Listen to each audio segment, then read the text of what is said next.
Brother, हम नमाज के मुताल्लिक वो सवालात लाए हैं जो हमें सोशल मीडिया से मिले हैं। इनमें से कुछ सवालात बहुत मुश्किल हैं और ऐसे सवाल भी हैं जो शायद आपको परेशान कर दें। मुझे लगता है मैं अल्लाह के सामने खड़े होने के लायक नहीं। मैं हिजाब नहीं पहनती तो नमाज किस मुंह से पढ़ूं? मैं अपने गुनाहों के साथ अल्लाह के सामने कैसे जा सकता हूँ? मैं आपसे ये मुख्तसर सवालात करूंगा। मुझे आपके मुख्तसर जवाबात चाहिए। मुझे कायल करें।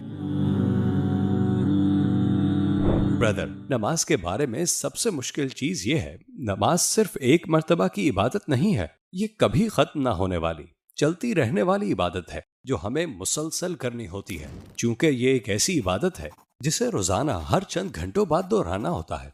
नमाज सिर्फ एक मर्तबा की इबादत नहीं है, इसलिए ये लोगों के लिए मुश्किल है। आपका क्या ख्याल है? कभी खत्म ना होने वाली का क्या मतलब है? सुनने में लगता है जैसे लाखों सालों की बात हो, मगर ऐसा नहीं। एक दिन ये खत्म हो जाएगी, फिर हमारे सामने जन्नत होगी या जहन्नुम। कयामत शुरू हो जाएगी।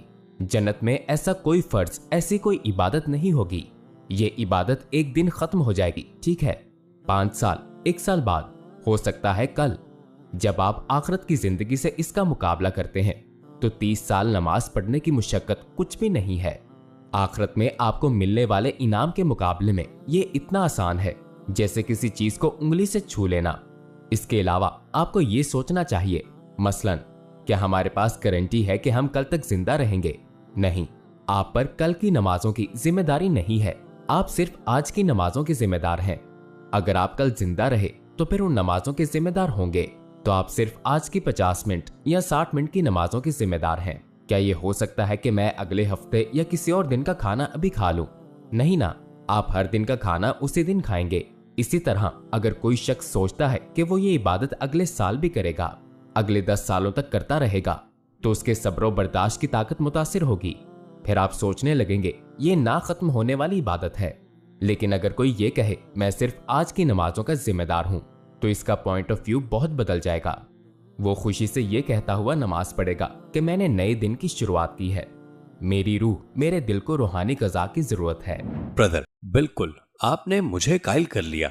लेकिन सुबह की नमाज, फजर के बारे में क्या ख्याल है? सुबह की नमाज में एक इजाफी मुश्किल का सामना होता है। सपहर, असर की नमाज दिन में होती है, शाम की नमाज मगरिब और रात की नमाज इशा सोने से पहले।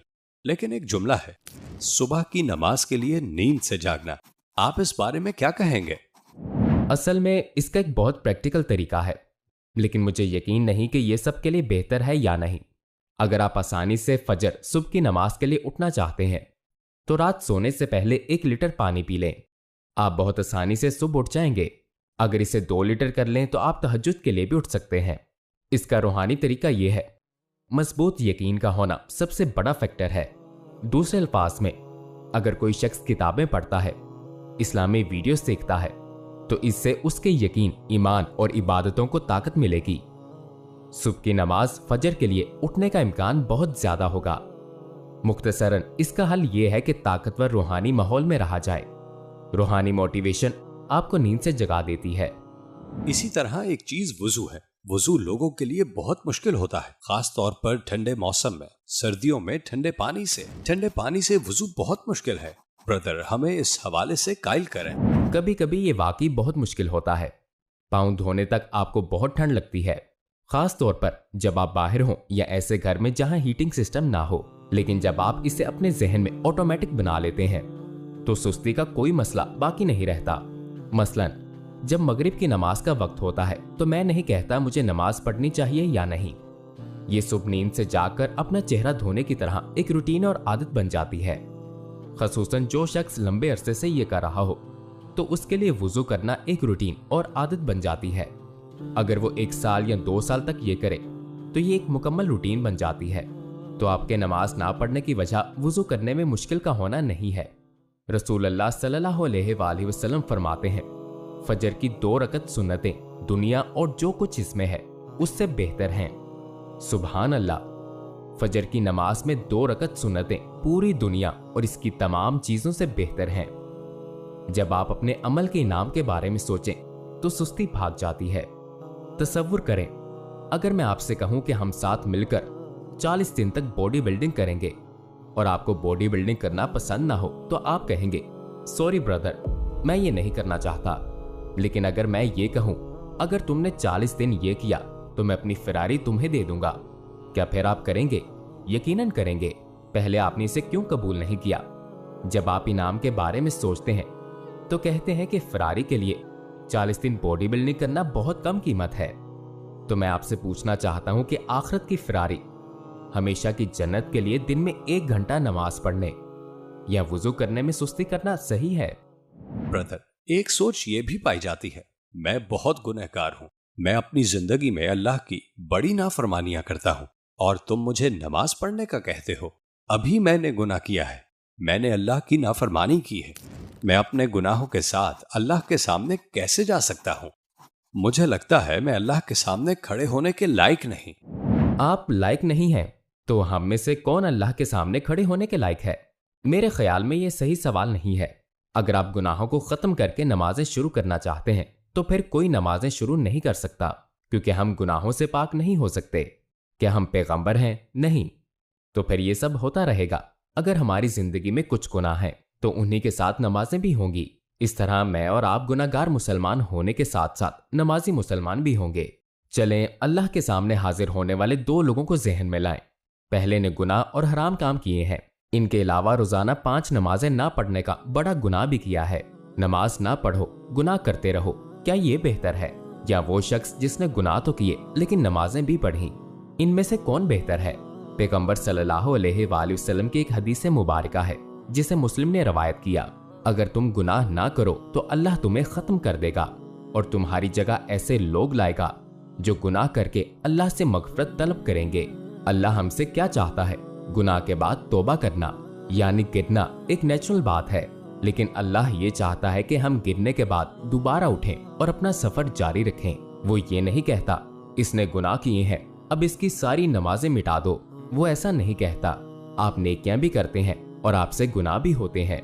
अगर कुछ गुनाह ऐसे हैं जिन्हें आप नहीं छोड़ पाते तो आपका माइंड इस तरह काम करना चाहिए, अगर मुझसे ये गुनाह नहीं छूट रहे तो मैं और ज्यादा नेकियां करूंगा ताकि नेकियां मेरे गुनाहों से भर जाएं। वैसे ब्रदर, आपने कैसे स्टार्ट लिया था? जब आपको तौफीक मिली तो क्या आपने सब गुनाह एक साथ छोड़ दिए थे? क्या आपने सारी नमाजें और इबादतें फौरन शुरू कर दी थी? ये एक मुसलसल अमल है। मैं ईगी यूनिवर्सिटी में पढ़ रहा था, मेरी उम्र 20-25 साल थी और मेरी जिंदगी बहुत बुरी थी। मेरा कोई दोस्त नमाज नहीं पढ़ता था। फिर एक जुमला मेरे जहन में आया जिसने मेरी जिंदगी बदल दी और अल्लाह ने मुझे हिदायत दी, जो शख्स 40 दिन तक नमाजें पढ़ ले वो नमाजें नहीं छोड़ सकता। मैंने एक मर्तबा सुना था, इसने मुझे बहुत मोटिवेट किया। मैंने महसूस किया कि दुनिया बहुत शदीद खला की तरफ जा रही है, जहां कुछ भी हमारा नहीं है, हम सिर्फ इमानतदार हैं और किसी भी चीज के मालिक नहीं हैं। मैं 50 साल बाद जमीन के नीचे हूंगा। फिर मैंने रोजाना 5 नमाजें शुरू कर दी। मैंने देखा कि अब भी मेरी जिंदगी में कुछ गुनाह हैं, मैं उन्हें नहीं छोड़ पाया। मैंने सोचा कि क्या मुझे गुनाह छोड़ने चाहिए या नमाजें। फिर मैंने सोचा मैं नमाजें पढ़ता रहूंगा, नमाज दूसरी चीजों को मेरी जिंदगी से निकाल देगी। और मजे की बात यह है कि मैं जिन गुनाहों से छुटकारा चाहता था उन्होंने खुद मुझे छोड़ना शुरू कर दिया।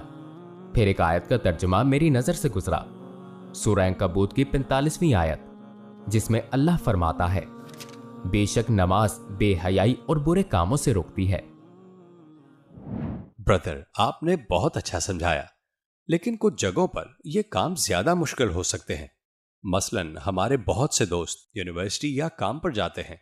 किसी काम की जगह या यूनिवर्सिटियों में नमाजें पढ़ना शायद आसान ना हो।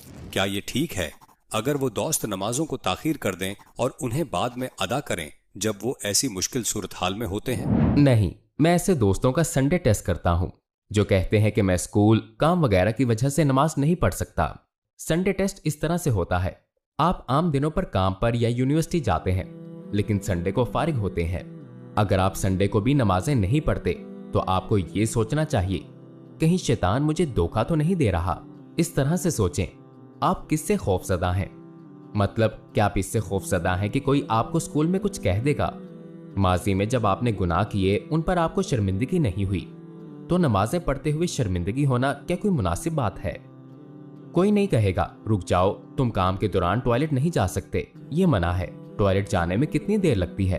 10 मिनट, 15 मिनट। आप 15 मिनट में नमाज भी पढ़ सकते हैं। अगर वहां ज्यादा सख्ती हो तो आप सिर्फ फर्ज नमाज पढ़ सकते हैं। हमारे दीन में नमाज छोड़ने की कोई गुंजाइश नहीं है। ब्रदर, अगर आप पढ़ना ही ना चाहें तो फिर कोई बहाना ढूंढ लेते हैं। अगर आप पढ़ना चाहें तो फिर जरूर इसका रास्ता निकाल लेंगे। ब्रदर, एक बात यह भी होती है, कुछ लोग कई मर्तबा नमाजें पढ़ना शुरू करते हैं मगर नहीं पढ़ पाते। मसलन किसी शख्स ने 20 मर्तबा नमाज शुरू करने की कोशिश की हो तो वो कुछ अरसे बाद अपने ऊपर एतमाद खो सकता है। वो कह सकता है मैंने कोशिश की मगर कामयाब नहीं हुआ।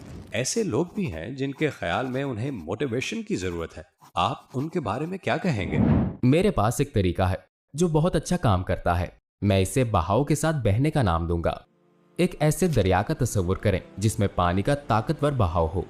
इतना ताकतवर बहाव कि आप दाएं बाएं ना जा सकें। आप इस बहाव के दरमियान में हैं और ये बहता हुआ जन्नत की तरफ जा रहा है। आप खुद को इस पानी के आसरे पर छोड़ देते हैं। दाएं और बाएं गुनाह के असबाब हैं, आप दरमियान में हैं। ये बहाव खुद ब खुद आपको जन्नत में ले जाएगा, है ना? क्योंकि ये ताकतवर है। आप दाएं या बाएं तैरकर नहीं जा सकते। इस मिसाल में बहाव का क्या मतलब है? ये सच्चे दोस्त, दीनी दोस्त, अल्लाह का रास्ता दिखाने वाले दोस्त हैं। अपने व्हाट्सएप में कॉन्टैक्ट लिस्ट चेक करते हुए ऐसे 20 लोग तलाश करें। अगर ये 20 लोग वो हैं जो नमाजें पढ़ते हैं, तकवा और इबादत अपनाते हैं, तो वो यकीनन आपको एक खूबसूरत जगह बहा ले जाएंगे। और अगर दरिया का बहाव बहुत ताकतवर हो लेकिन इसका रुख जहन्नुम की तरफ हो, मतलब बुरे दोस्त, तो ये बहाव आपको नमाज या इबादत जैसी अच्छी चीजों से रोक देगा। करने का बेहतरीन काम यह है, अगर आप ऐसे दोस्तों से अपना मिलना जुलना बढ़ाएं जो आपको अच्छाई की दावत देते हैं, तो वो आपको एक अच्छी जगह ले जाएंगे। हम सब इंसान हैं। हम अपने आसपास के लोगों का असर लेते हैं। हम अपनी पढ़ी गई किताबों, देखी गई वीडियोस का असर लेते हैं। अगर आप खुद को मुतासिर करने वाली चीजों, किताबों, वीडियोस, लोगों को ध्यान से चुनेंगे तो आप खुद को ऐसे दरिया में पाएंगे जो आपको एक खूबसूरत जगह ले जाएगा। कुछ औरतों के साथ ये मसला पेश आता है, मैं हिजाब नहीं पहनती, मैं हिजाब का हुक्म नहीं मानती, तो नमाज किस मुंह से पढ़ूं? मैं नहीं पढ़ सकती। इस तरह की सोच पैदा हो सकती है। आप इस बारे में क्या कहेंगे? एक मर्तबा मेरी वालिदा मस्जिद गईं, शायद किसी शॉपिंग मॉल में। उन्होंने मुझसे कहा कि बेटा, तुम्हें पता है ऐसी बहुत सी औरतें हैं जो हिजाब नहीं पहनती और मस्जिद में नमाज पढ़ती हैं। वो मस्जिद में आती हैं और अपने बैग से नमाज के कपड़े निकालकर नमाज पढ़ने लगती हैं। मैं हैरान रह गया। उन्होंने और कहा, ऐसी बहुत सी औरतें भी हैं जो हिजाब पहनती हैं लेकिन नमाज नहीं पढ़ती। दिलचस्प बात। ये सही है या गलत? हिजाब के बगैर रहना बिल्कुल सही नहीं है। हिजाब पहनना मुश्किल काम है, लेकिन ये सोच भी सही नहीं है कि मैं हिजाब नहीं पहनती इसलिए मेरी नमाजें बेकार हैं। ऐसी कोई बात नहीं है। किसी इस्लामिक स्कॉलर ने कभी ये बात नहीं कही। आप हिजाब पहनकर अपनी नमाजें पढ़ती रहें और अपना फर्ज पूरा करती रहें। दूसरे अल्फाज में अमाल के लिहाज से हम सब इस तरह की चीजें करते हैं। ठीक इस तरह से सोचें, आप 200 किलोमीटर की रफ्तार से ड्राइविंग कर रहे हैं। पुलिस ने आपको देखा और रोक लिया।